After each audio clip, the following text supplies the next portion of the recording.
On passe à notre focus de ce samedi soir et on s'intéresse à une institution clé du développement en Afrique, la Banque africaine de développement, avec l'arrivée du Mauritanien Sidi Oulta à sa tête.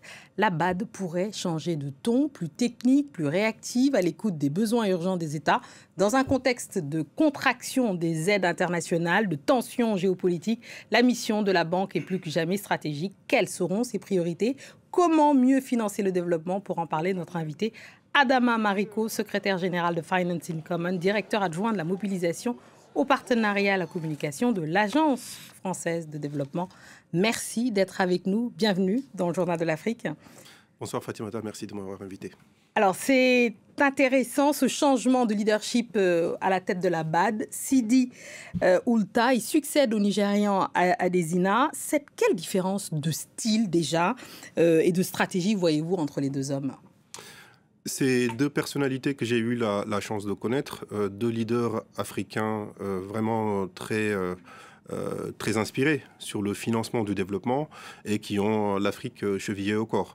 Le président Adesina a eu beaucoup de mérite en ayant simplifié le message sur les priorités africaines avec son fameux high five, mais également qui avait un sens tactique, politique pour vraiment repositionner la Banque africaine de développement. On le disait clairement plus politique, lui. Alors, il ne faut pas sous-estimer la capacité politique de Sidi Oulta, oui. Mais ce que je veux dire, c'est que Adesina a repositionné vraiment la BAD sur une carte dans l'échiquier financement public international. Oui. Donc ça, c'est son premier mérite. Sidi Oulta est également un banquier public de développement, ancien ministre de l'économie de la Mauritanie, mais qui a longtemps aussi navigué au sein de la Banque islamique de développement et qui a dirigé la BADEA, qui est une banque multilatérale, vraiment qui a été aussi moteur dans le financement du développement en Afrique.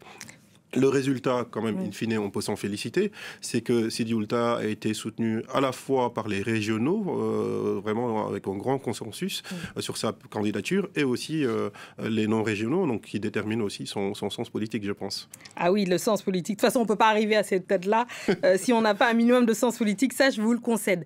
Dans ces contextes de réduction des aides internationales et d'instabilité sur le continent, on se pose la question, quel est le rôle concret de la BAD, d'une banque africaine de développement et de la BAD en particulier? Je pense que le rôle de la BAD est aujourd'hui plus important que jamais. Et ce qu'on peut remarquer avec ces deux présidents, et en tout cas Sidi Oulta, c'est la BAD va assumer de plus en plus son africanité. Sidi Oulta est venu avec une promesse stratégique qu'elle a résumée en 4 points cardinaux, dont le premier, qu'il a évoqué en anglais, en self-reliance, mais en fait qui veut dire une forme d'autonomie, en fait, quelque part. Donc je pense qu'aujourd'hui, plus que jamais, la Banque africaine de développement voudra être la banque de développement des Africains. C'est quoi une banque de développement? Souvent, c'est une question qu'on ne détaille pas assez. Une banque de développement, c'est un outil de financement détenu par un État ou des États et qui permet de rattacher les priorités à court terme d'investissement, mais aussi avec une vision stratégique de long terme, et qui sert à financer la réduction de la pauvreté, la création d'emplois, les politiques publiques dans un pays. Alors, mais est-ce que ça fonctionne, Adama Mariko? Alors oui, il y a beaucoup de banques publiques qui fonctionnent. Prenons le cas de la France. La Caisse des dépôts et de consignation que l'on ne connaît pas, beaucoup de gens ne s'imaginent même pas ce que c'est en fait. C'est une banque publique de développement qui a plus de 200 ans, qui a aujourd'hui plus de 1000 milliards, 1400 milliards d'euros de total bilan, en fait. C'est dire que pendant longtemps, cette banque a financé le développement économique de son pays. Pourquoi? Si on ramène sur le continent africain, est-ce qu'il faut attendre 150 ans, si je vous écoute, Adama Mariko, avant de voir les résultats? Je pense que le sujet est là. Oui. Les banques publiques de développement, il y en a une centaine en Afrique. Il y en a à peu près 530 dans le monde, donc dans la coalition Finance en commun que je dirige avec Rémi Rio. Donc, une banque publique de développement sur 5 dans le monde est présente sur le territoire africain. Le problème, c'est qu'elles sont très petites et parfois méconnues, parfois pas soutenues par leurs propres États, parce que seulement 10% des banques publiques dans le monde ont une activité internationale, celles qui sont visibles. L'Agence française de développement, la Banque mondiale, la Banque africaine de développement, etc. Mais il y a des caisses de dépôt dans tous les pays, plus ou moins. Au Maroc, elle est très dynamique, elle soutient le développement de son pays. Au Sénégal, elle se développe, au Bénin, etc. Mais les banques publiques africaines sont sous-capitalisées et leur poids dans le financement de leur économie nationale est extrêmement faible. C'est peut-être la première réforme qu'on doit ici regarder. Et comment on fait? Il faut augmenter leur financement. Comment on fait? Et je pense que c'est là où la Banque africaine de développement, avec Sidi Ould Taya, est très inspirée. Son deuxième point cardinal, c'est les partenariats. C'est que dans un écosystème où il y a une grosse contestation, il faut se le dire, sur la solidarité internationale. Les États-Unis se retirent sur le financement du développement.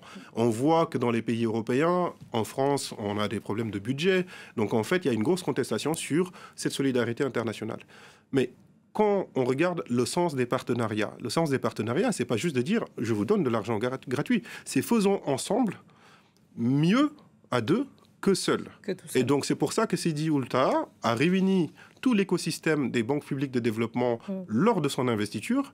Et donc Rémi Rioux, chairman de Finances en commun, était présent avec, aux côtés de lui, le président de la BOAD, le président de la TDB, le président de la Banque africaine qui finance le secteur privé, donc AFC. C'est un signal fort qu'il faut, dans ce contexte-là, que les banques africaines de développement, ensemble, avec le leadership de la Banque africaine de développement, soient plus collaboratives et un écosystème où elles développent leur partenariat pour être plus efficaces sur le territoire. Alors, parlons hiérarchie rapidement. On observe une pression sur les États africains. Comment est-ce que le nouveau directeur justement de la banque, comment il va réussir à hiérarchiser tout simplement les priorités? Comment il va faire? Les priorités sont énormes. Mais si on revient sur l'une d'elles, qui est le financement des économies africaines, je pense que dans cette hiérarchie-là, il faut toujours rappeler que le financement des économies africaines est fait d'abord par les Africains. C'est le budget des États, avec la contribution des contribuables de chaque pays, qui finance d'abord le développement économique national de chaque État. Puis, on arrive à la mobilisation des ressources. Et dans la mobilisation des ressources, il y a également celle des ressources domestiques à travers les marchés de capitaux africains, de plus en plus, et qu'il faut continuer à dynamiser. Puis, aussi, il faut le dire, les diasporas africaines qui contribuent au financement. Et la dernière partie, c'est là où on arrive sur le financement de l'aide publique au développement, qui est une infime partie. Et donc, je pense que pour les pays africains, la priorité, c'est le financement pour l'emploi des jeunes et des femmes, qui est aussi une des priorités que Sidi Ould Taya a mis dans son programme, et je pense qu'il est très cohérente avec la dynamique africaine d'aujourd'hui. Merci beaucoup, Adama Mariko. C'est la fin de ce focus. Restez avec nous, car l'actualité continue sur France 24. Merci. Merci à vous.